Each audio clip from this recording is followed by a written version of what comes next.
welcome to Activating Sustainability, the Anthesis podcast. I'm your host, Chris Peterson. Today we're tackling mandatory reporting, which has shifted in surprising and important ways. I should say we're recording this at the end of October, ahead of SEC's decision on climate disclosure, which is likely to throw even more fuel on this growing fire. To help unpack the issues and opportunities, I'm joined by two leaders of our mandatory reporting practice, Cassie Martynow, Director of ESG and Sustainability Strategy, and Toby Parker, Director of Climate Risk. Welcome to the podcast. Thanks so much for doing this. Thanks for having us. Thank you. Good to be here. So let's jump into it. And could you help us to understand what is mandatory reporting? So mandatory reporting is kind of a funny term. I mean, when we say mandatory reporting, what we really mean is mandated reporting. And in this particular case, regulated reporting specifically. But the thing is that regulated reporting has been around for a long time. And yeah, it includes things that we now consider ESG metrics, right? You have conflict minerals reporting, you have reporting on hazardous substances and different materials. We even got some, you've got reporting to cap and trade programs that our GHG team does, things like that. The reason people keep talking about mandatory reporting right now is I think because there's been a fundamental change in the scope and scale of what counts as mandatory reporting.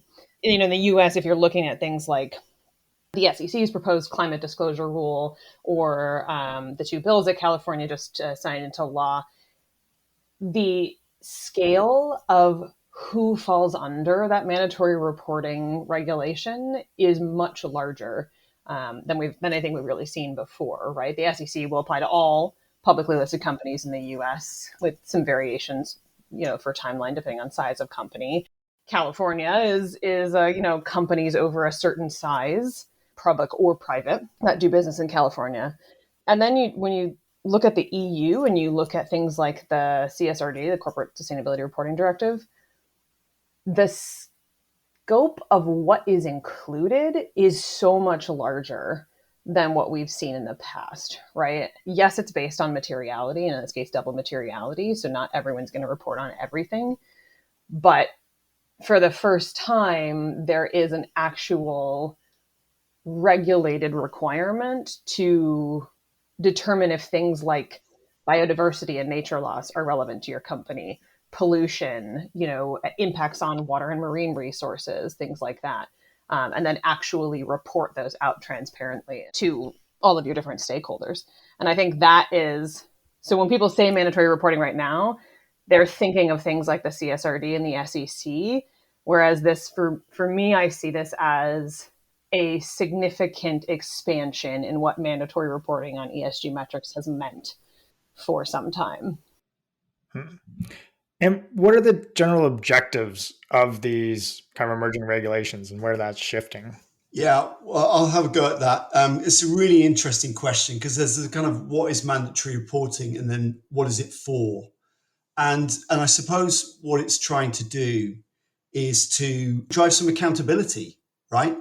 When we look at other forms of mandatory reporting, so, every year companies have to publish their accounts, they're audited, they're put out into the marketplace, and that is intended to drive behavior fundamentally, accountability on the business side, useful information out to investors and other stakeholders. And so that is meant to keep businesses' noses clean fundamentally. And I think when you apply that same principle to some of these metrics that we're now getting into, again, it's designed to drive accountability within the business for effectively keeping their performance pointing in a good direction. And so you've got to ask yourself, why is that, right? So the reason why it's coming through and the reason why it's being mandated by governments is that governments are seeing some pretty nasty stuff coming over the horizon. And so what they're effectively doing, and that's because they're keeping their eyes on the science, right? The science is telling us that there's some bad things coming. And of course, organizations tend to have relatively short time horizons of 3 to 5 years can feel like a long time in many organizations' sort of forward view. And so some of these regulations and reporting requirements are really designed to get organizations thinking a bit more holistically and also thinking a bit more longer term. So the field in which I'm occupied is climate risk. And so we're looking at much longer time horizons, pushing our view out to 2050, which is significantly longer than many organizations typically think.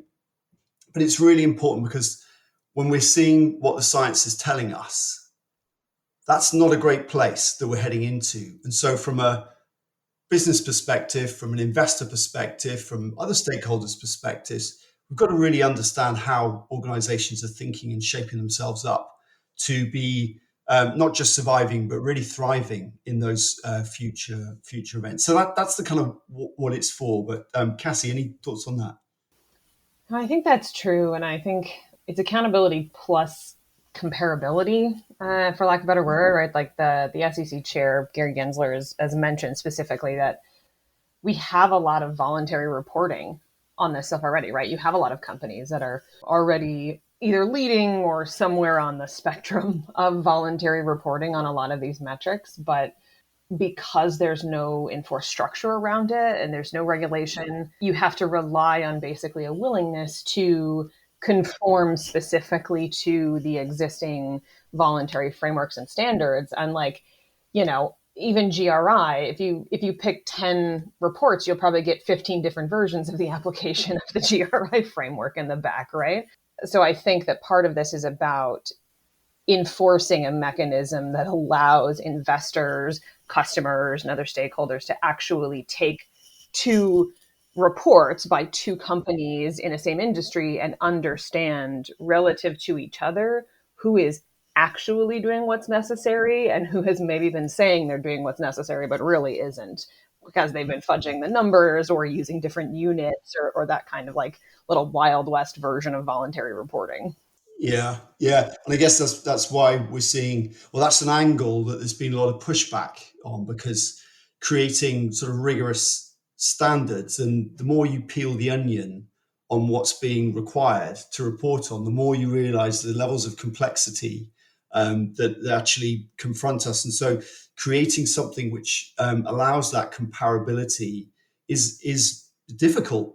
And so certainly there are lots of organizations and lots of lobbyist groups that don't want to go down this route. And so they're seeing that as a route to just delay things and slow it all down. But, you've got to start somewhere, right? You've got to start somewhere. So even though we will need to evolve this, businesses that we're dealing with on the climate risk side, most of them have never really thought about climate risk. And so they're not prepared to, even in that sort of mental space, introducing concepts around risks that they've never really confronted before. There's a long way to go. So the systems that are being pointed towards within these frameworks are still at a relatively early stage. There's a lot of refinement going on. It certainly feels that way.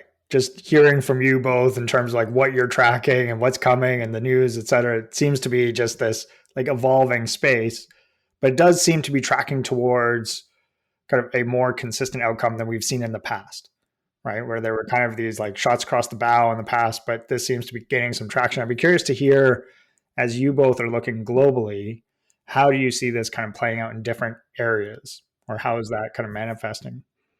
So we're seeing what you would expect, right? Is that the strictest versions of the rules are being proposed and implemented in the EU. And there's a little bit of a trickle down effect across the globe, right? So, what the SEC is proposing and even what California has implemented or approved, those are a subset of what's happening in the EU. There are other things. I think we focus a little too heavily on the EU and North America in a lot of the conversations about mandatory reporting these days, because there's actually a lot of movement happening in the APAC, sort of Asia Pacific region. It's more focused on the ISSB's framework, right? Which is, people haven't really been paying attention to that so much because it's voluntary. But the ISSB has said something like 30 countries have committed to implementing it as mandatory.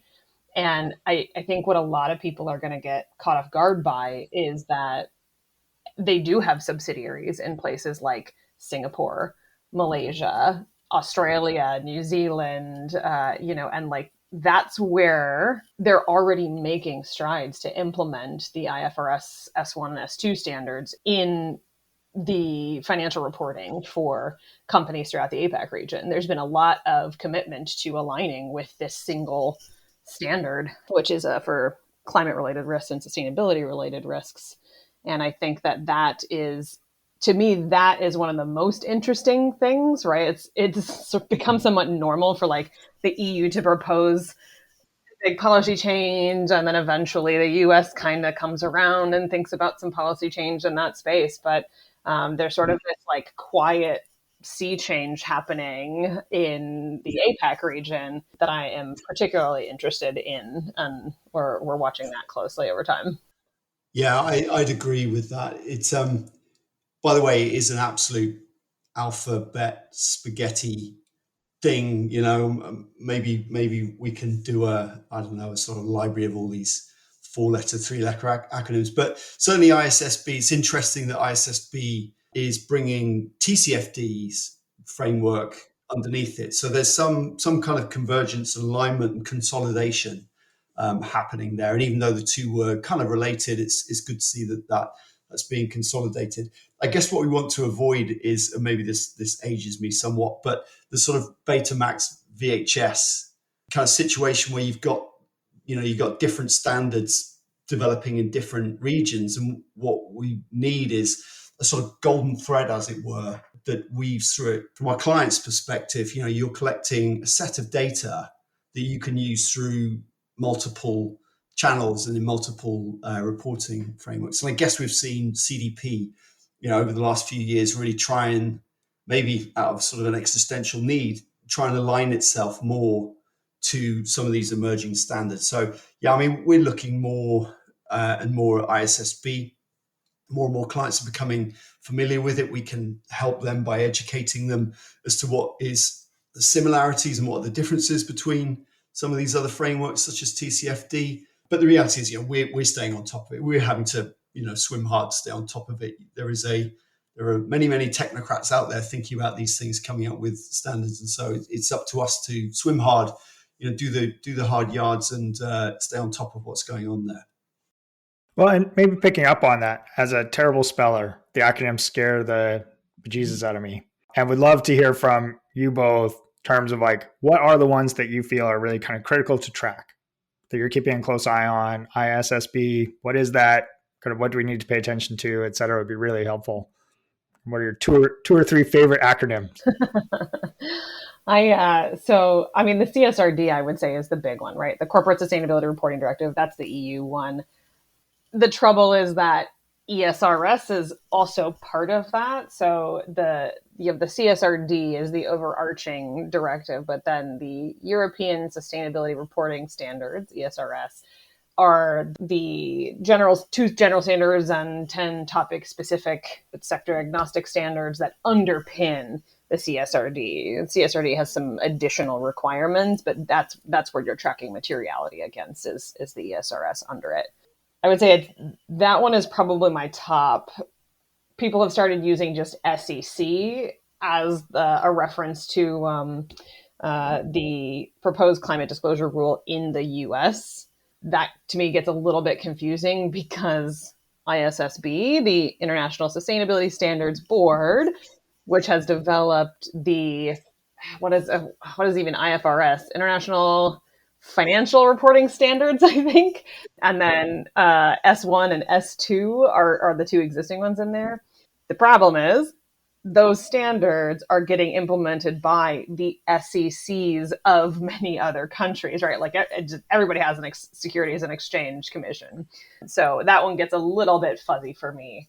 The shorthand of just California is like, well, that could refer to a bunch of different things because California also has a history of, like environmental related legislation. But right now it refers to, here's another one for you, SB 253 and SB 261, which just means Senate Bill 253 and Senate Bill 261, which are the GHG emissions and I just did it again, GHG emissions, greenhouse gas emissions, and climate risk. Oh, that's great. Appreciate it. Yeah. Do you remember whiteboards that you could draw things on? That's what we need to to describe this. It is, it's really messy. I mean, I think the one that we're watching. So yes, you got the California bills, the Senate bills that are going through. So again, from the climate risk perspective, SB 261, that pretty much points at TCFD, which is going under ISSB. So you imagine that's quite nicely wrapped up. We think and hope that that's going to become the kind of standard for a lot of serious businesses in North America, in the States, right? Because the barriers are relatively low, or thresholds are relatively low, certainly from the climate risk side, $500 million worth of business. So, a lot of businesses are caught up in that. Still some nuances around what it means to be, I forget the exact words, like doing business in California, but, that will come out. All this is doing is it's moving it forward. And sometimes it's a kind of like a, not marginal, not incremental, but it's a sort of gentle move forward. It's a move forward. What CSRD was doing is just creating a whole new paradigm, right? And the paradigm that CSRD promises to create is one where not just your financial performance is critical, but also your performance on emissions, on climate, on biodiversity, on social justice, et cetera, and that sort of world where a business's value is judged on actually how it's performing across all these different axes. That's a different space to exist in. And so whilst some of these bills that are coming through in North America and associated with ISSB feel like they're an evolution, CSRD is like a complete transformation, and it's a big step for the world to take. It's a necessary step, but it's just a big step, and so we can expect some tumultuous times there. But I'm loving the concept of CSRD. I'm really keenly following what's happening with ISSB in California, for example. The UK is doing its own thing. It always does, and then realizes it needs to do something slightly different when everyone else gets there in a slightly better way. But some of the other markets that we're seeing a real lift off in demand for these services, in Spanish business, in our Australian business, in our Nordic business, this is all really starting to lift the market. And we're moving towards clients that are at relatively early stages of their journey. So we're having to take a very human approach to how we engage with them. A lot of it is providing some comfort that they're not going to get policed overly aggressively in the early years. Yeah. I would say, by the way, the emerging alphabet soup that I am most interested in. So Toby has mentioned the TCFD, Task Force on Climate-Related Financial Disclosures, and that was originally voluntary disclosure, but has become the framework that underpins a lot of these mandatory disclosures, right? Because it's so foundational to the assessment of climate-related risks and opportunities. And now we have TNFD, Task Force on Nature-Related Financial Disclosures, right? And so I'm interested to see, I suspect over time, we might see the same movement because of how important the conversation on biodiversity and nature loss has become. So like that TNFD is already partially incorporated into some of the other work, like the structures around biodiversity that the CSRD and it's the ESRS within it have put together. But I think that would be the one that I would keep at least one eye on over time because of how important and how rapidly important that's becoming. I would expect to potentially see that become some kind of mandatory framework over time. Yeah. Well, and maybe just picking up on your initial point, Cassie, that this has existed for a long time. So I'd be curious to hear from the two of you kind of why now is it important that we care and that we pay attention to it? So it has existed for a long time, but it's been so specific and it's been so much about compliance, right? It's part of the way you do business. You have to do your government mandated reporting on hazardous substances, right? And like a lot of that for me has been about certain specific aspects like safety, toxicity, some work on, like I said, conflict minerals compliance, things like that. It's like addressing very particular issues in the market. I think the reason we should be caring about this now is because to me, the growth of this this new version of mandatory reporting suggests that we are finally thinking about these issues as interconnected, and that you can't just report over here on conflict minerals. You can't just report over here on, the materials you use in your products. You need to think about the intersection of all of these issues across your business and your value chain and your stakeholders. And then think about it not just as meeting your regulatory requirements for compliance, checking that box, but if you're taking the time to look at this across your entire value chain, well, then that should be a trigger for thinking about compliance as a pathway to transformation and ultimately to your impact as a business, right? Like this is an opportunity to go from making sure you check the box on your specific regulatory requirements, depending on what products you make or the kind of business activities you have, and to like a wholesale rethinking of what it means to have impact as a business that is, yes, driven by a particular set of compliance requirements, right? But like, if you only care about checking the box on compliance with CSRD, I think you're going to miss the boat, right? Like that to me is competitive advantage that you keep is if you think beyond compliance and just use that as a driver to get where you actually want to be in terms of transformation and impact. Yeah, that's I agree with that. I mean, I kind of want to take a step back from the reporting bit, because the way I view a lot of these frameworks is, yes, there is a reporting output. So you're disclosing what you're actually doing. It's interesting when you look at, say, ISSB or CSRD, a lot of it is a request to disclose your process. How are you doing these things? It is less about an output, a figure, it's useful. How much, what's your financial position and performance, right?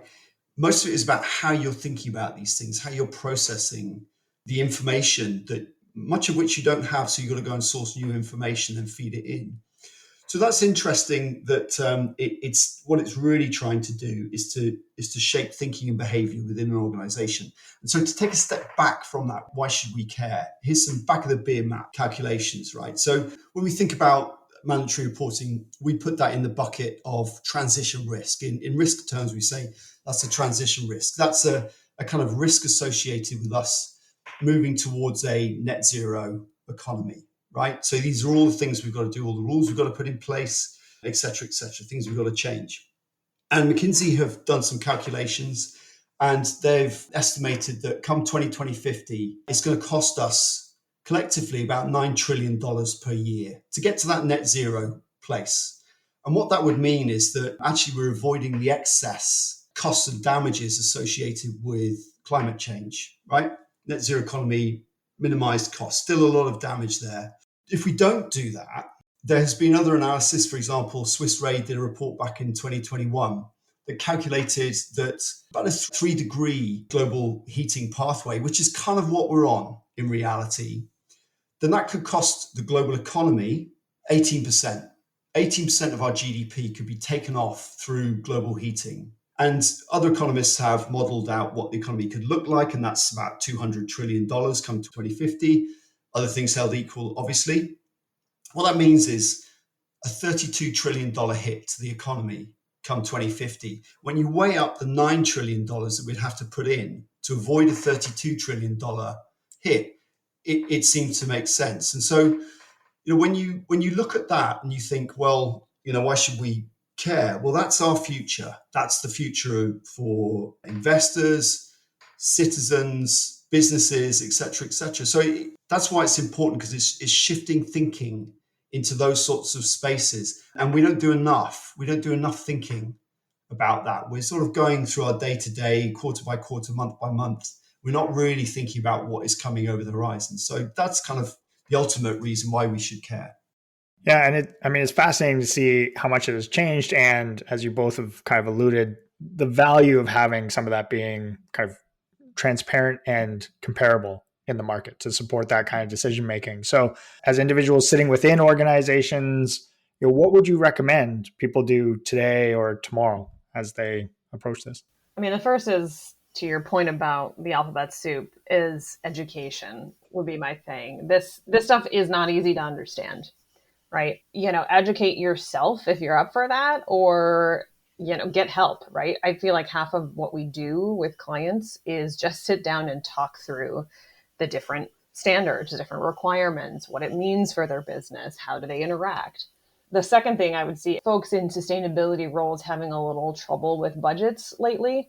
And like, this reporting is going to require a substantial investment of additional time and resources and, more collaboration across the business and things like that. And at a time when some people are having their sustainability budgets whittled down, because everyone's sort of like worried about recession and constantly kind of protecting against that.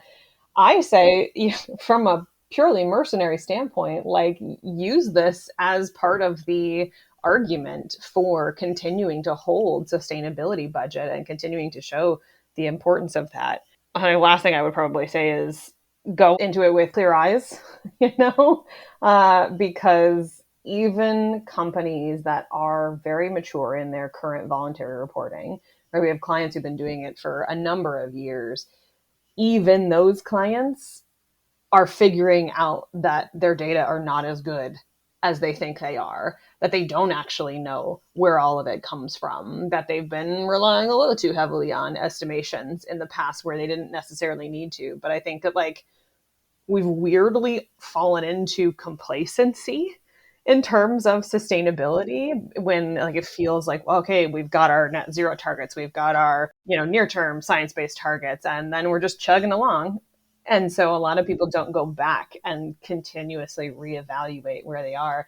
And I think that is going to be one of the most difficult conceptual and also functional aspects of all of this, is just like the reckoning of your current state and the gap between that and where you need to be for something like the CSRD, which is going to be wide no matter who you are.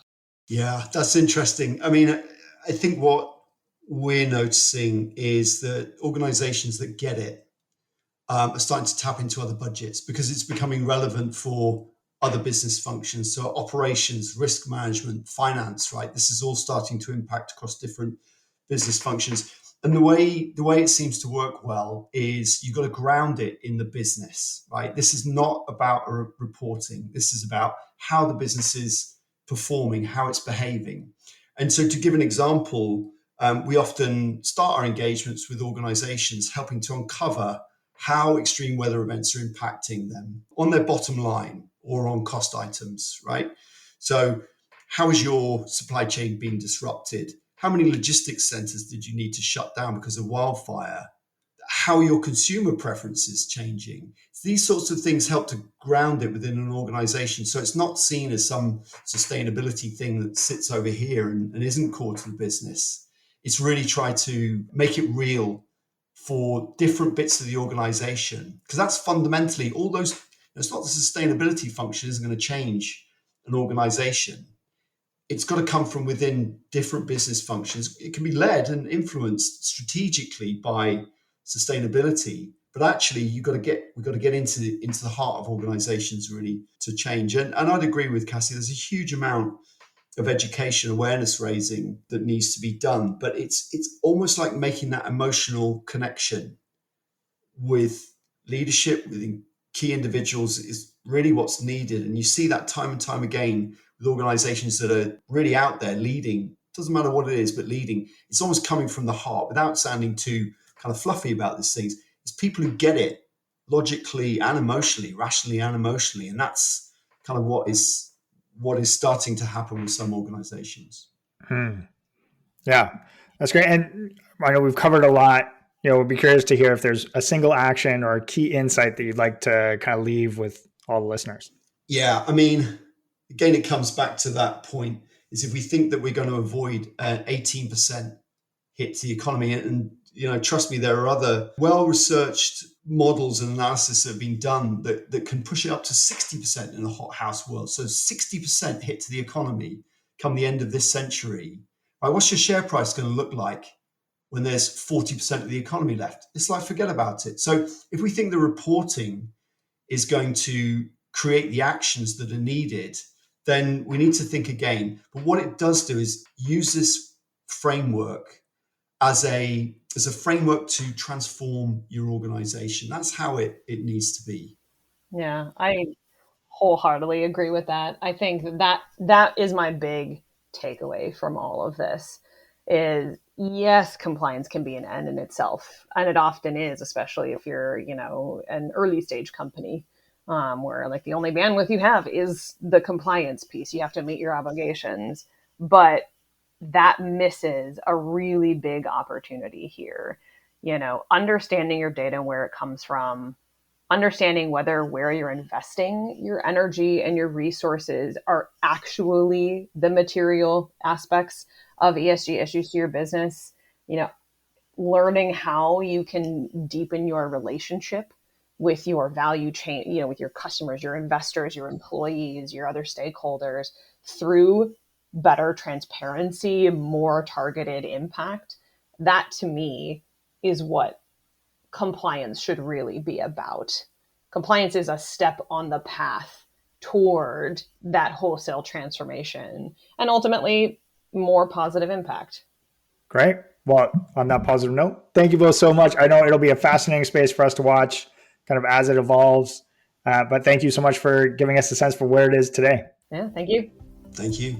And thank you all so much for listening. As always, there's lots of resources and insights available on anthesisgroup.com, including the really helpful Anthesis Regulation Hub, which includes information on the big mandatory ESG reporting regulations and a host of other content on regulated reporting as new requirements emerge. And we are all reachable via email at first.lastname@anthesisgroup.com. Thanks again for listening and making sustainability happen.